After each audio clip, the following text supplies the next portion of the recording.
السلام علیکم ناظرین، welcome to Kazmi health and beauty tips. امید کرتا ہوں کہ آپ سب خیریت سے ہوں گے۔ جلدی سونا اور جلدی اٹھنا، اچھی نیند لینے کے چند اصول۔ ناظرین، میں ایک کتاب کا مطالعہ کر رہا تھا تو جلدی سونے اور جلدی اٹھنے کے فوائد اور احتیاط میری نظر سے گزرے، تو سوچا کہ ناظرین کے ساتھ بھی شیئر کروں، کیونکہ ہمارا مقصد آپ کی صحت و تندرستی کو بہتر کرنا ہے، چاہے وہ دوائی کی شکل میں ہو یا پھر احتیاط کی صورت میں۔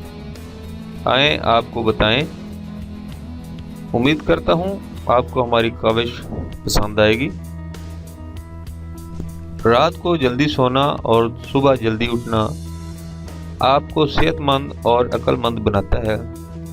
پرانے لوگ جلدی سوتے اور صبح جلدی اٹھتے تھے تاکہ ایک تو وہ جی بھر کر سکون کے ساتھ سو کر اپنی دن بھر کی تھکان دور کر لیں اور اس کے ساتھ تازہ دم ہو کر آنے والے دن کا صحیح استقبال کریں۔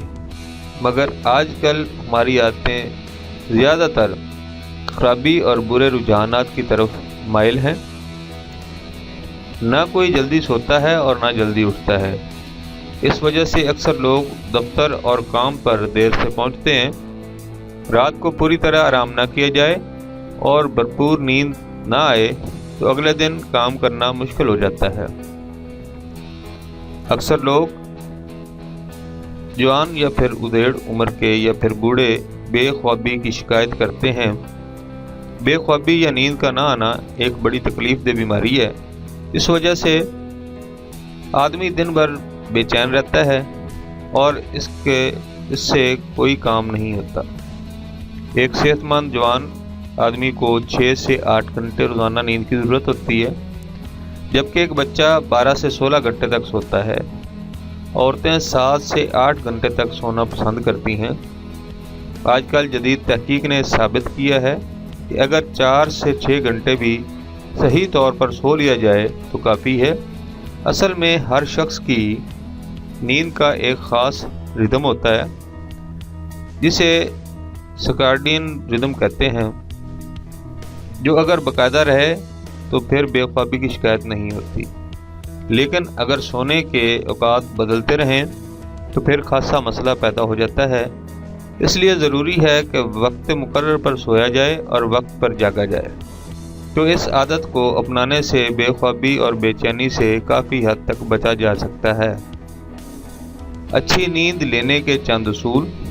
ناظرین، مندرجہ ذیل اصولوں پر عمل کرنے سے بے خوابی اور نیند نہ آنے کو کنٹرول کیا جا سکتا ہے۔ وہ چند اہم اصول درج ذیل ہیں۔ نمبر 1، جب آپ سونے کے لیے لیٹیں تو ذہن کو تمام فکرات سے خالی رکھیں۔ دن بھر کی مصروفیات اور حالات کو ایک طرف رکھیں اور پوری طرح ریلیکس کر کے جسم کو بالکل ڈھیلا چھوڑ کر سو جائیں۔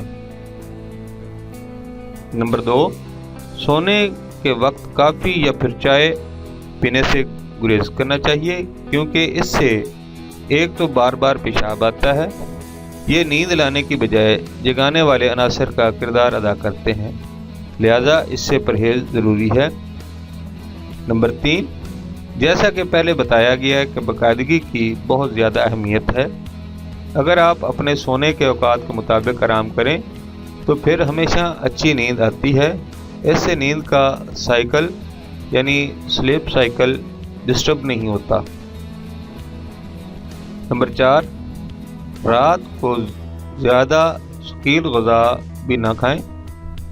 رات کو زیادہ کھانے سے معدے پر خواہ مخواہ کا بوجھ بڑھ جاتا ہے، جس سے تمام رات بدہضمی، جلن اور گیس رہتی ہے۔ اس لیے ضروری ہے کہ رات کا کھانا ہلکا پھلکا ہو۔ یہ بھی ضروری ہے کہ بھوک رکھ کر کھایا جائے تو نیند اچھی آتی ہے۔